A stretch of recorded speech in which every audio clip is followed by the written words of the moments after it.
First, a note about our panel's overall title. Eyes Raised in Ecstasy comes from a draft, this one, the one that you have also, version of Days of 1971, the poem that I'll be talking about.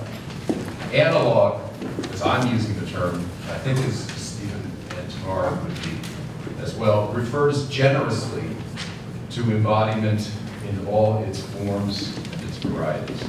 And I'm looking forward to how Professors Taylor and Meyer take up their versions of it. As for me, I'm interested in the sexual and textual aspects of this, and Ecstasy, for me anyway, seems to sum these up.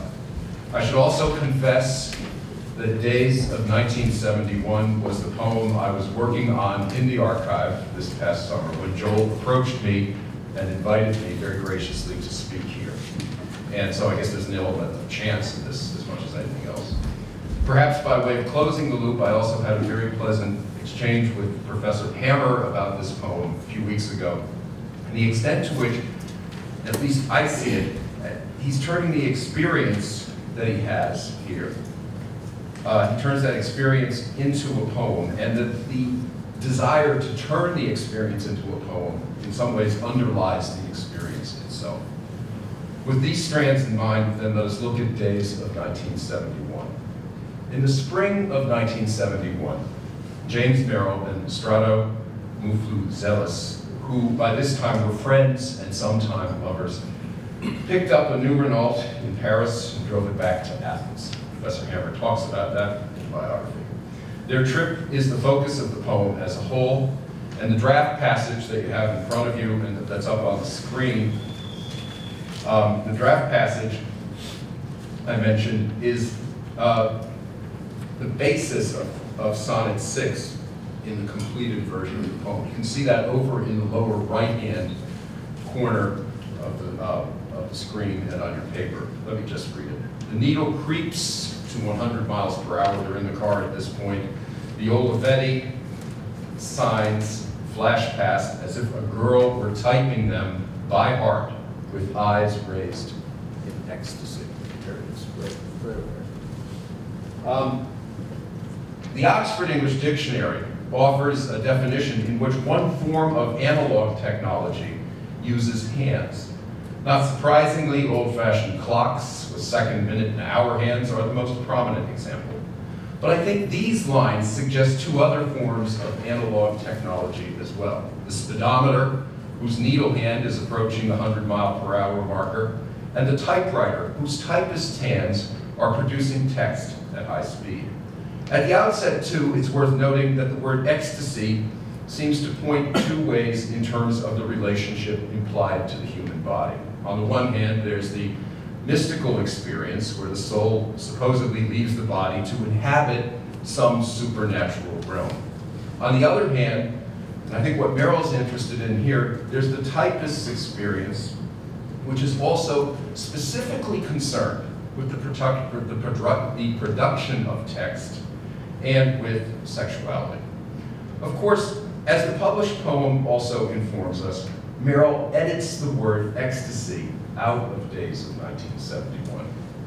From the perspective of the published poem, then, we might argue that he eschews the notion of ecstatic transport for the much more mundane one of transport in a car.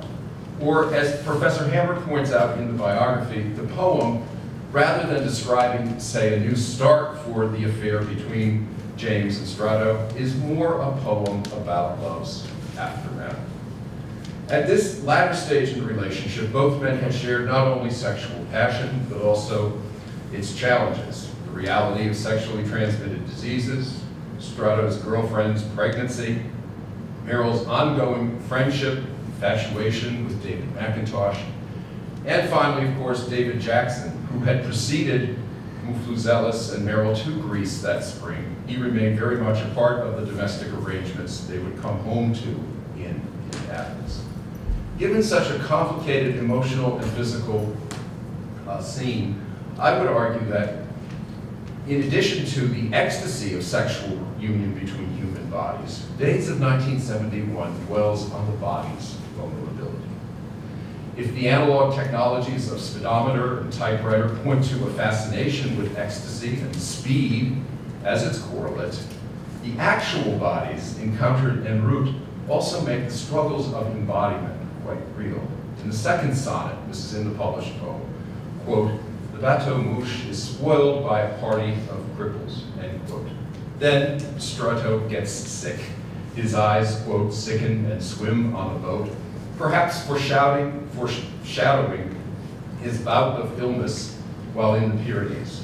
Later on, they visit Umberto, who needs help getting up the stairs.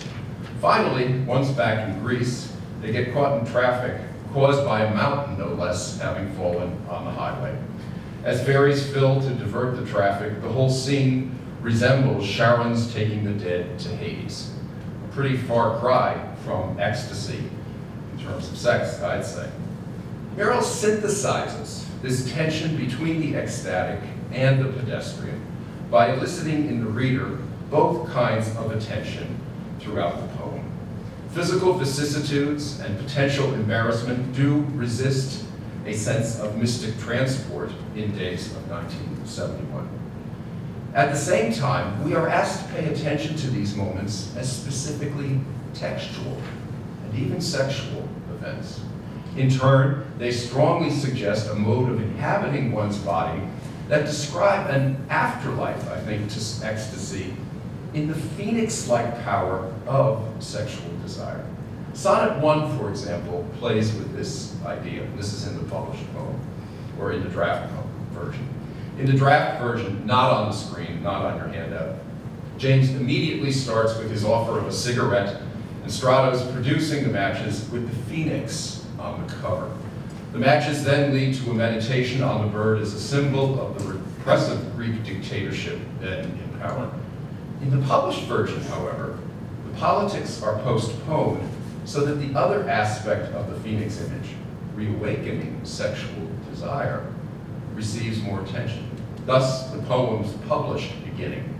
"Fallen from the clouds, well met, this way to the limousine. How are things? Don't tell me yet," end quote. Behind this jaunty chatter are the embers of passion. The final draft casts Strato as the rekindling phoenix flying through the air from Greece to meet James. But for a moment, the latter recognizes himself as in this symbol too. In his journal, Merrill recorded, quote, "And suddenly it's I who seem to have traveled through the air, to have winged it, to have been reborn." So winging it, both in the sense of flying, only in a car, and in the sense of sexual abandonment, Strato, these become important markers of ecstasy, even in the midst of a lot of physical and emotional challenge. Throughout much of days of 1971, Strato embodies these desires. As Professor Hammer also points out, Merrill's inspiration for this trip came, at least in part, from Marcel Proust's essay, En croisant de route en automobile. I apologize for my French accent right off. Published in Figaro in 1907. Traveling with his chauffeur and possible lover, Alfred Agostinelli, Proust described the latter's appearance as they drove at night. This is from the essay. "When we left Lisieux, it was dark night. My driver had donned a large rubber mantle and covered his head with a sort of hood encircling the plenitude of his young beardless visage, making him resemble, as we sped into the night, some pilgrim, rather a nun of speed." Proust goes on to say that the speed also excites in him a kind of music that carries him away. Agostinelli's manipulations, at least I take it, of the stick shift and clutch, correspond to St. Cecilia playing the keyboard. In particular, Proust notices that the changes in the engine's noise seem to correspond to changes in speed. He then finds a harmony in this sound that resembles that of the spheres when they turn in ether. Reworking this image, Merrill describes his projection for the trip with Un flou zélus. Our trip, I pictured it another way, as Mad Pilgrim and his nun of speed, in either mind, a music spun of deed, end quote. Whereas Proust revises away from the image of the pilgrim in favor of the nun, Merrill pairs them and for the moment anyway, places himself in the former role and Mufuzilus in the latter. Most importantly, where the phallic implications of the stick shift and the increasing speed seem buried in Proust, Merrill makes it much more direct. The sexual need underlying James and Strato's union has given rise to the music of the poem. The need for sex and text coalesce, it would seem. So despite the disclaimer, the trip may be going exactly as planned, precisely because it yields this poem. The scrawl of the writing up there on the screen that eventually became Sonnet 6 suggests that Merrill may have been writing this poem as they sped along. And Joe kindly reproduced these 2 pages from Merrill's 1971 journal, which I think raise this possibility. It looks to me like the way you'd write if you were in a car. Returning to the typed version on the handout, the capitalizing of Olivetti down there in the right-hand corner appears in both the draft and the manuscript. This suggests, I think, that publication was already on Merrill's mind during the trip. So speed of the car, but also of his writing, clearly informs his rendering of this scene. This fascination with speed, however, has as its counterweight a strong pull toward slowing down. It's interesting to note, I think, the use of bat, for example, in the manuscript. Strato is driving, and it's there on the page, and it's up here on the screen. Strato is driving like a bat out of hell. But I think it's worth noting that bat may also pun on bateau mouche, inasmuch as the draft of Sonnet 2 is also included on the page that I gave you. Not only would the boat move at a slower pace than the car, but as noted above, so too would its passengers, who, as we've seen, include people with physical disabilities. Then, too, there are Merrill's intriguing remarks at the bottom of the left-hand page. I think of the bats in the Rocher aux Oiseaux, wide awake all night with nowhere to go. There's movement, but there's also inefficacy here. And I thought that last night, as I was thinking about this, Professor Hammer's comments about Merrill's very conscious dilettantism here, enforced idleness that is really work, I think are very, very important. Stops, in any case, therefore, as much as speed, give this poem its structure and its comprehensibility. Let me look at 2 of the latter before I finish. First, he presents the stop with Stephen in the Pyrenees in Sonnet 4. The published version of the poem presents this moment as an investiture. This is from the published poem. Stephen, investing me with a Basque walking stick. How much further, James, will you be driven? He didn't ask. Most obviously, driving here refers to the driving tour, which, as the sticks suggest, specifically differs from a walking tour. Stephen's not asking this question, James emphasizing that he didn't, points to the necessity of continuing the trip. Strato wants to get home, James wants to write his poem. Yet the walking stick remains in the poem as perhaps the ultimate form of analog technology, since it reconnects the body, and especially the feet, poetic feet perhaps, it connects them with some sort of ground. Does the poem then simply move away from a ground by being set in a car? Or is the difficulty, but also the value of maintaining this connection, what the poem comes to embody? I think Merrill is more interested in the latter question, and I think that comes out if we consider the other meaning of driven here. Specifically, how much does sexual drive rule James in making this trip? As noted above, Proust's fascination with the drive of the car and Agostinelli's manipulation of the stick shift moves fairly easily to a metaphor for male sexual arousal and release. As we have also seen, the music spun of need between Strato and James more directly refers to sexual intimacy than anything in Proust's essay, as well as to the work of making a poem. Stephen's unspoken question, then, how much further, James, will you be driven, might also read as a gentle critique of the relationship with Strato.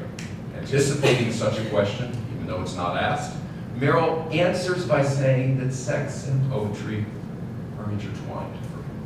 Not only did he plan to make a poem out of this trip and his waning affair with Strado, but he suggests that the drive to write is as innate as that of sex. The second stop at Umberto's brings this connection out somewhat more clearly. Here, I really feel sorry for Strado. He seems not to speak Italian, neither do I, and maybe he can only become engaged in a dinner conversation when it turns toward Greece and he can intuit what the company is saying. Interestingly, James replicates Strado's sense of isolation and disengagement by putting the reader in the same position with the idiomatic reference to sleeping with a priest. Of course, he explains that in the poem.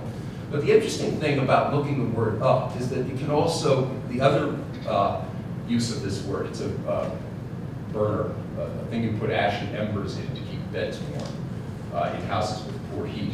But the other term that can be used for this device, the other term is sleeping with a nun. So I would say Merrill's dwelling on this idiom not only recalls the reference to Proust and his nun of speed from earlier in the poem, but also sets up what I see as an important pun between the name Proust and priest. Strado, aka the nun of speed, will sleep with James, aka Proust, and the priest who's also the priest. Merrill also in the draft, I forget where, he refers to himself as, or somebody, as a priest of Iolus. I think all of these things gel together. Even if the relationship is heterosexualized at the level of language with the terms priest and nun, it remains queerly embodied by two men, even if it is hierarchical, with the poet as priest. We also have come to recognize how this poet's role is powered by real and persistent sexual desire, in this case for a man from a different class, nationality, and level of education. Most importantly, by bringing the principles embodied by Strado and James together, let's say speed and stoppage, Merrill embeds in the poem the key to how the poem works. In closing, I'll just present a leap I'm working with right now. If the analogs of speedometer and typewriter point to an ecstatic experience of writing that we must sometimes excavate back to via the manuscripts here at Washington University especially, what is the best way of doing this? I've been privileged to be able to come here and do it by copying out a lot of things by hand. It's slow and ponderous, but I believe it has helped me catch details, sometimes almost faded from the page of a journal or from a paper or from a manuscript page, that one might otherwise miss. For that chance, I'm really grateful, and I hope to have the opportunity of continuing to come back. I'm also grateful for being here this morning. Thank you very much.